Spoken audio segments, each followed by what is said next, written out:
Alright YouTube, hello, thank you for watching. Today I'm messing with a flyback oscillator. I'm slowly taking ownership of the hardware store, $7 at a time. So, anyone not familiar with my channel is never about window dressing, ever. My channel is always about what can I build that's still going to work 50 years from now. That's what my channel is always about. In my quest for high voltage Harry Carry, which has been going on for like 30 some years now, I've been trying to come up with an oscillator that will drive my high voltage tower and to give me a little bit more output power to charge the capacitors a little faster. So I have another flyback circuit here. I probably have about a dozen of these all over my house. Today I am tearing apart, typically what I do, what I built yesterday. Build it today, tear it apart tomorrow. So I come up with this here monstrosity. I have this on an old school TV flyback, probably from the 70s. I'm kind of speculating this might have came out of a Silvertone TV. It's a big hogger. It's got basically a 5/8 inch ferrite core on it. It's one of the largest core frame you can find in an old school TV flyback. So I just wanted to see, in the interest of science, everybody raves about MOSFETs and how great they are and how efficient switches they are. And I've been building these oscillators old school out of TO3 transistors for decades. So I just wanted to see, would there be any benefits to doing this with MOSFETs for what I want to end up doing at some point before my life exhausts itself. So I come up with this here, and before I start tearing some things apart here, it's comprised of an astable oscillator, which is two transistors, two 2102s. It's an astable oscillator, so it has no stable state to it. And I apologize, I don't have a schematic in front of me to show you. So there's two test points here to look at the collectors of those transistors, not that that matters. Now the reason I like these astable oscillators is because it's really easy to control the duty cycle of them. If you use something like the renowned 555 timer, which is great for some things, the 555 timers are not really great for adjusting duty cycle on them without affecting the operating frequency. So that's why I like to do oscillators this way. Now these things are not the fastest in the world. I mean, if you're looking for rise and fall times, you're not going to see it on these transistors, but once you send it into something else, you can clean it up. So the signal from those goes over through this little 3-volt relay here and comes over on this wire wrap wire here to these gate drivers. There's two gate drivers on it, and I'm not going to get into why that is because that's a whole can of worms. But anyway, one gate driver per MOSFET. So I use some IRFP 260Ns. They are 200 volt MOSFETs. And the problem I'm running into here right off the bat is the voltage spikes on the drain or source. I can never remember which is top and which is bottom. But anyway, we'll just call it the source. The voltage spikes on the source are really high. They're over 200 volts. I'm not sure why that is, because I would be under the impression that if you have something with a faster switching speed, something that's more efficient in the switching as well, you would get less of a turnoff spike across the source of the MOSFET to ground. But that's not the case. So I put these snubbers on it yesterday, and they're not doing what I want. So I'm going to take all these snubbers off of here, and I'm going to try something completely different. And kind of backing up, this is the frequency control pot to this. This is one thing I kind of like about using just a real basic astable oscillator, is it's really easy to adjust the frequency. If you use something like this monstrosity here, you really can't adjust the frequency of it other than to change the gapping on the ferrite or change the windings or something like that. It seems like it might be advantageous to do it this way, as long as the MOSFETs do what I want them to do. Now if they don't do what I want them to do, this will go back into the many boxes that are sitting around where things just went to the box. There's two voltage regulators on here. These gate drivers will run down to 4.5 volts. I don't think this A-stable is going to go quite that low in voltage without having some frequency or duty cycle issues kind of change on it. So the whole name of the game here is not quantity. It's not a matter of how much high voltage comes out of the secondary of this transformer. It's about how low can I turn that voltage. That's what this whole thing is all about. If I can't make it low, then this circuit's no good for me. Anybody can turn things the whole way up. Turning them the whole way down is kind of a different story. This is about what 5 minutes in my life looks like here. I literally have thousands of these things all over the place. It's back to the problem that the snubber is just not doing what I want. So when it comes to snubbers, there's basically two classifications of snubbers. There's dissipative and there's non-dissipative. The turn-off snubber that I'm using looks like this. And those are some of the values I've been using on it. So what that's supposed to do, but it doesn't seem to do very well, is that's supposed to snub the turn-off pulse. When this MOSFET turns on, and this point here goes low, this point is minus, this point here is plus. But when that FET turns off, you get a flywheel effect. It flips. So this now becomes minus up here, and this down here now becomes positive. So there's a big huge spike. Now this is a dissipative snubber here, because this dissipates the energy. When that turns off, this cap charges up. And when it turns on, this cap discharges back through this resistor there. So this equals heat, and it doesn't work very well. So here's the new idea. How about if we put a cap here, put a diode here. This is our VCC or our battery up there. And then we do something like this.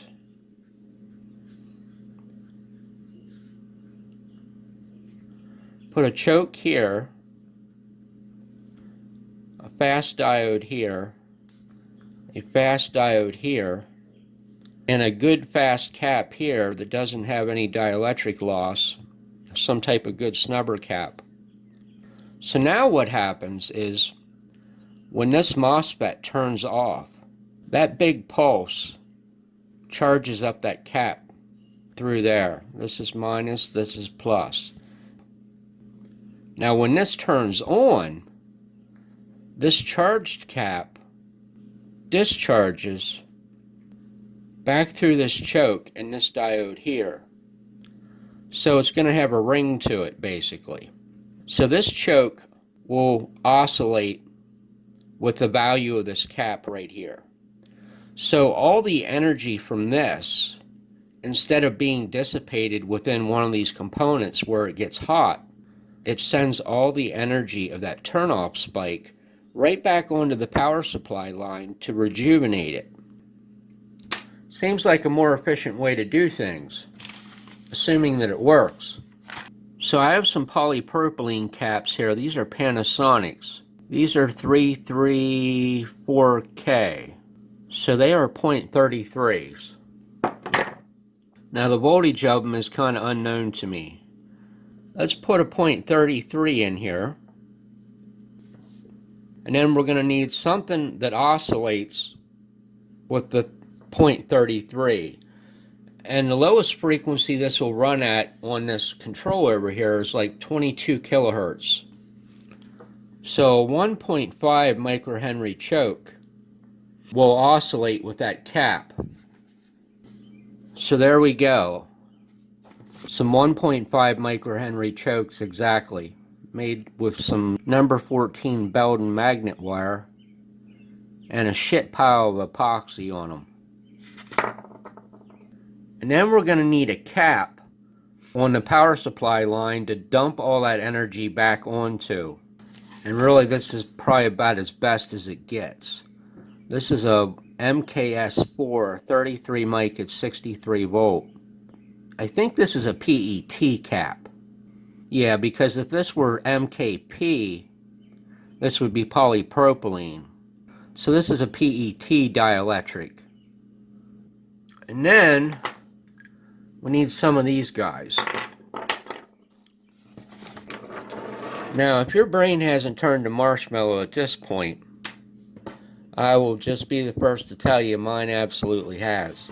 My mind turns to marshmallow 25,000 times a day. Build it today, tear it down tomorrow. So I got to take all this off of here. This snubber cap, these snubber caps, these big resistors, these diodes, and get these onto that heat sink. Now, in the grand scheme of things, considering I went through so much trouble to put them things on there, I think the best way to do this is to use one of these existing holes here to mount these guys. Kind of like so. Drill one other hole over here and one other hole over here and set them on there. That way it gives me some connection points to get these chokes and caps and some more of these high-speed diodes. These are MUR 460s. They have a forward surge max of like 150 amps. I think they're 4 amp rectifiers, 3 or 4. And they're ultra fast recovery. And then get one of these guys over here in this corner for the sole purpose of holding this capacitor on the VCC line. Let the games begin. And like I said earlier, hey, if this idea doesn't suit me, it's no big deal. There's millions of others of these sitting around the house in boxes that would just love to have company.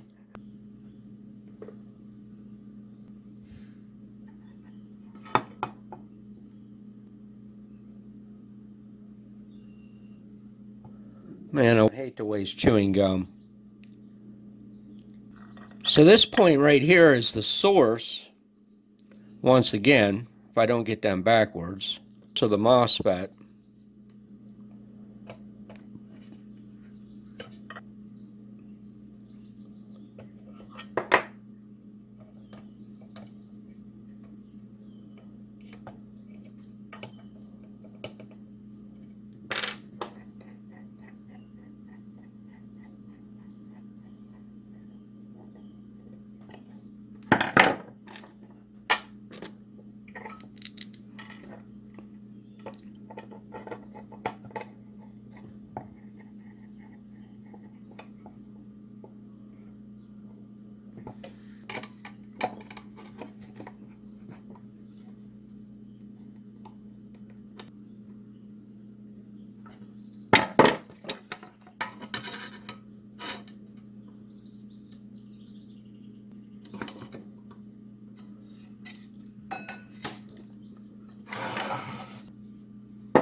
Yep, these are some ugly, ugly holes.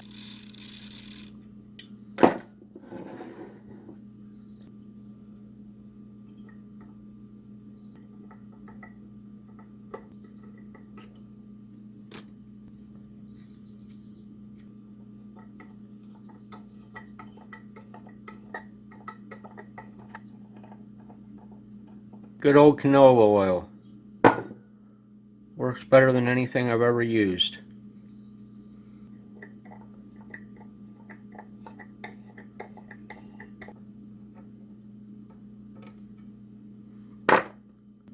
I'm kind of also willing to bet that you could take that flyback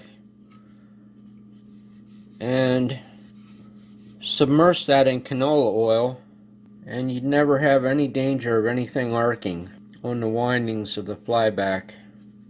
Although I can't imagine why you'd want to go through that much cooking spray. Just go buy a gallon. I think you'd be working for a while with one of these size cans to fill up a container to sink your flyback into.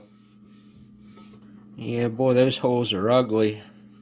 I don't know what was going on with that drill bit.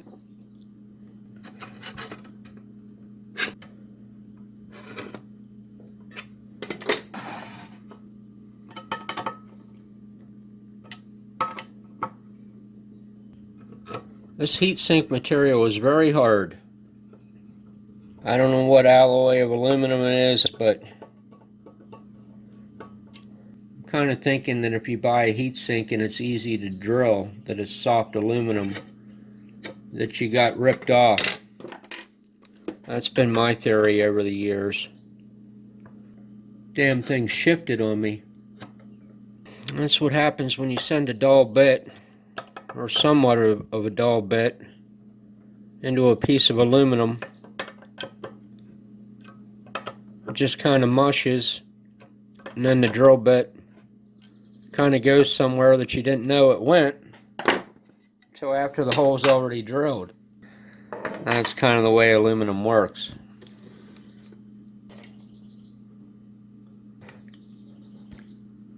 Well, that little Jenny Wren, she sure is making some noise outside. They are some noisy little birds, man. They never shut up. Found a pretty easy way to arrange this. I think about things a long time before I do them. So choke goes onto that one. And the diodes go across here. That way I can get them in between the screw spacing. And this one here, since the cap is longer, will come over to this one. So this choke goes onto there, diode jumps across there, diode jumps across there, and cap jumps from here over to there. And then this choke goes down on to this ground at some point or place that I haven't quite figured out yet. You always leave room for upgrades when you build something. So we got two spares there, spare here, spare there. These two are for add-on MOSFETs. These two were to change the gate drivers. But the point is, if I hang that choke across there, it could be in the way of my expansion. So actually I don't have to go over to this side. This one here is long enough. I can jump him right across. And actually I didn't kind of plan that, but that choke goes right over between where the other FET would set in this one. So, I mean, that's a party bonus. This one here, though, does the same thing. It goes over right between the FETs exactly. But this end here is too short. This is heavy, what they call heavy form bar, which means that the insulation is kind of indestructible. The enamel on this number 14 Belden. This is how I strip the enamel off of it. Just use the grooves and the pliers, and I mean, as long as you're using heavy gauge magnet wire, I mean, it strips it right off and cleans it down to the copper. Some varnishes burn off when you heat them on magnet wire, and some of them don't. And this is one of the ones that's got the indestructible enamel on it.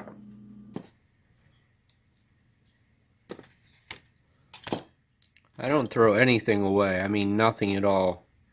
Every little tiny piece of magnet wire goes in the junk drawer. Alrighty. I might have overshot it a little bit.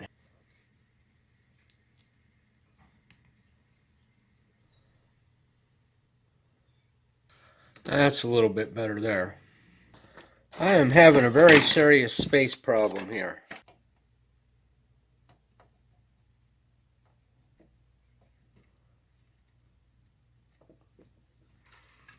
Alrighty, that side's in. This side's all cattywampus.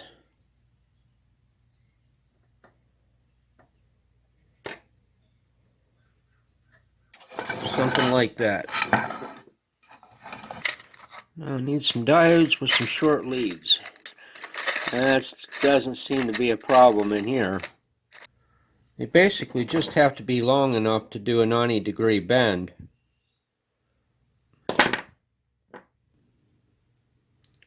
And a pretty sharp 90-degree bend.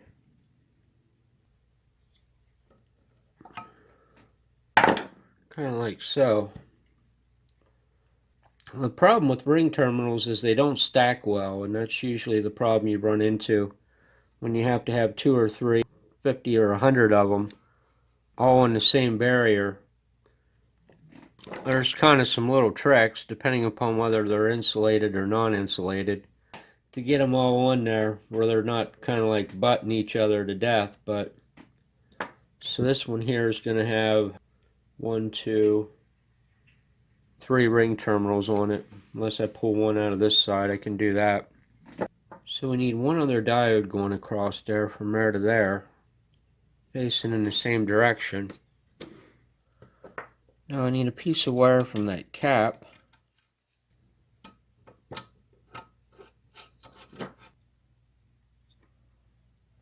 Over to there.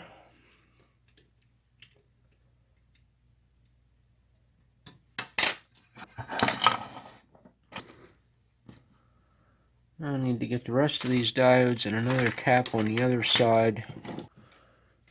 Really good luck finding any of that stuff. Oh man.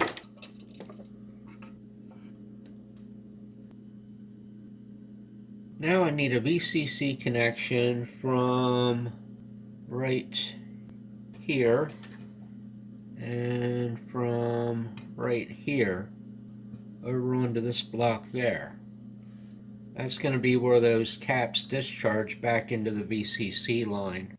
So this here gets jumped up to here, which goes to VCC, or the battery voltage. This one here at some place or point has to go to battery negative, and this one here gets jumped up onto there. And then somehow a wire has to come off of here to go back to battery positive. So I'm going to have to flip a ring terminal upside down to get another ring underneath there. Some way. This blue wire's got to find its way back to VCC, which is the other side of this choke here. It's got to go back to the power supply. There's no power supply connection on this, just a ground connection on that barrier strip down there, so I can't run it back to there. Well, actually there is an extra space on here. Yeah, I think that'll work. If I can run it back to there and then run this off of there, run a ring and a wire off of there, that'll just kind of be known to me that that connects to the power supply into this choke. But the problem remains, how in the hell do I get that wire over to there without going around the heatsink or over top the board? Well, tell you my best guess. That's to drill a stinking hole down through there and run it down through. That'd be the shortest path. So about right there, we'd put it on center. So somewhere roughly in there. Looking at it from the side, it would be right there. Alright, sucker, get in there. Let's see what happens here. Got it all wired up. These blue wires here are basically the output from the snubber, if you want to look at it that way. That puts rectified voltage back onto the power supply. That comes down onto this clip here, which is on the power supply line, or the battery, or whatever you want to call it. So supposedly any turn-off energy or turn-off pulse on these MOSFETs gets rectified and sat back onto this cap, which, like I said, is the same point as this here. So 15 volts on it. Immediately I notice it's not drawing nearly as much current as it was before. It's only drawing basically 1.5 notches on there. That would be not even an amp. It's kind of what I'm seeing. I think before it was drawing 2.5 amps on the transistors. When you put TO3 transistors on these, they typically draw like 5-6 amps. So I'm not sure.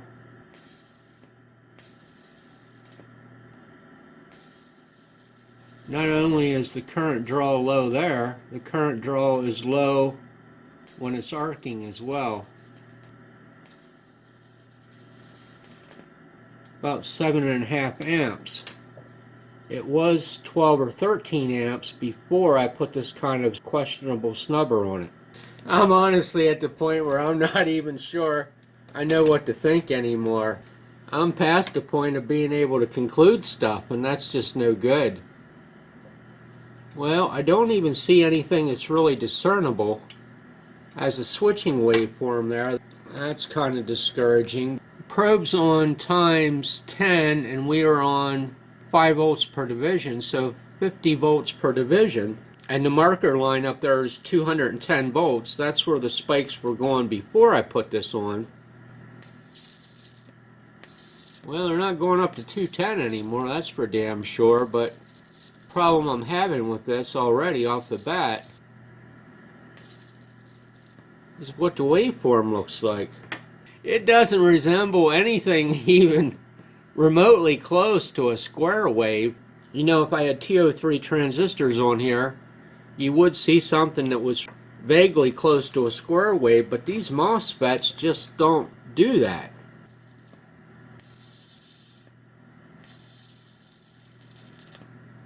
I'm not even sure what the hell to make of that.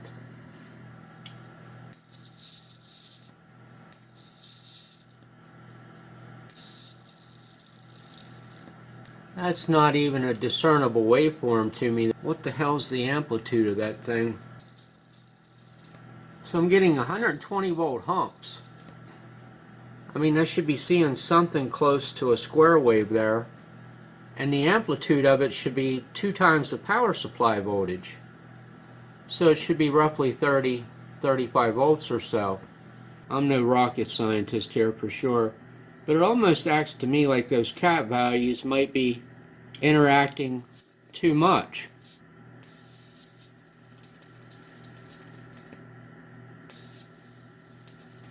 The only reason I can see why this is drawing basically half the current that it was before I put this type of snubber on here is the fact that it's recirculating energy back onto the power supply line like it's supposed to.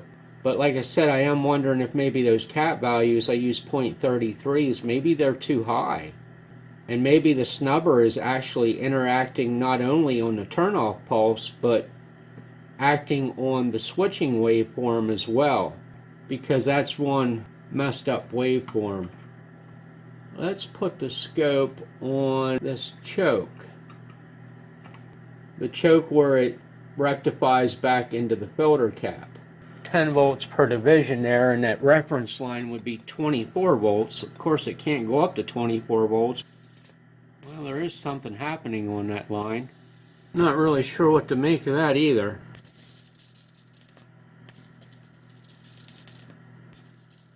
There is some positive going pulses that would be going back onto that cap to recirculate the energy back onto the power supply.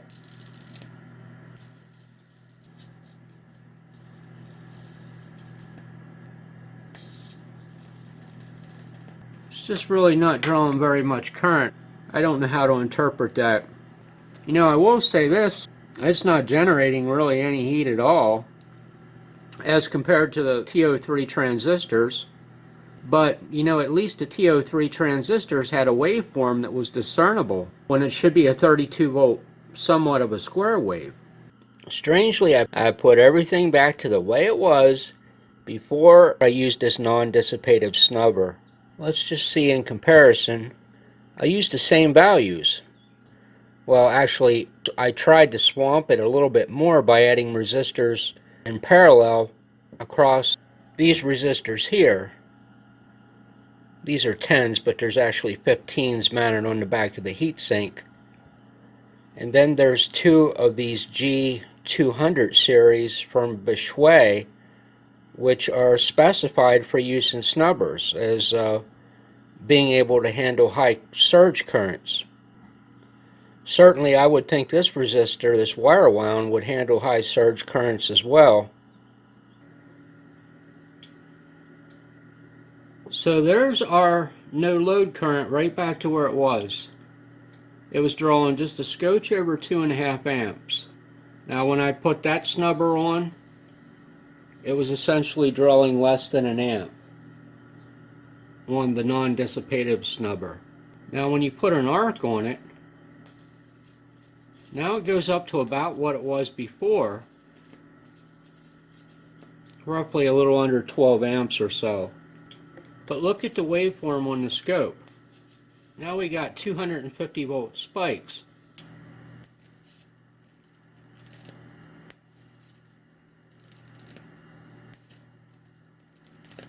Still kind of got that smaller hump in there, which is at an amplitude of like 120 volts or so. So that didn't change. But those big, huge 250 volt spikes are definitely new to this. I'm not quite sure what to really make of this because nothing about this really makes sense. I find it impossible to believe that the best capacitor Cornell Doubler has for snubbers fails to sync that voltage pulse. I just do not simply for one stinking second believe that that is possible. So then we go to the resistor. Well, maybe the resistor can't sync that current pulse. I don't buy that either because I've used the best of everything and it doesn't matter a hill of beans. I've used these MRAs. I've used these Vishui G200 series snubber resistors. I mean, all this stuff is, I would think, would be perfectly capable of syncing that type of current pulse. It doesn't really leave much.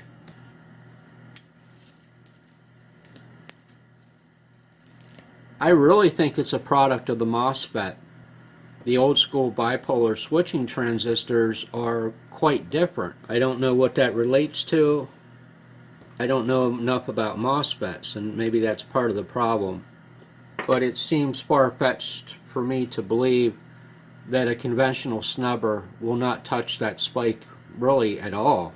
Now I've also kind of noticed too, since I reverted back to the old snubber, the output voltage on this looks like it could be a little bit higher.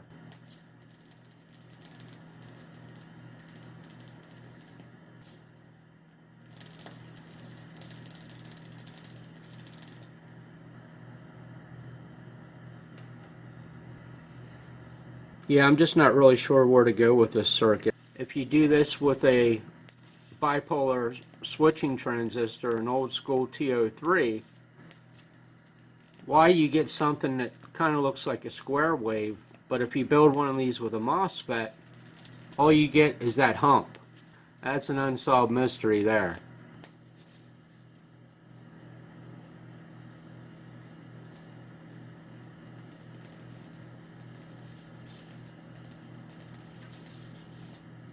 So I'm not sure what I proved or disproved in this video.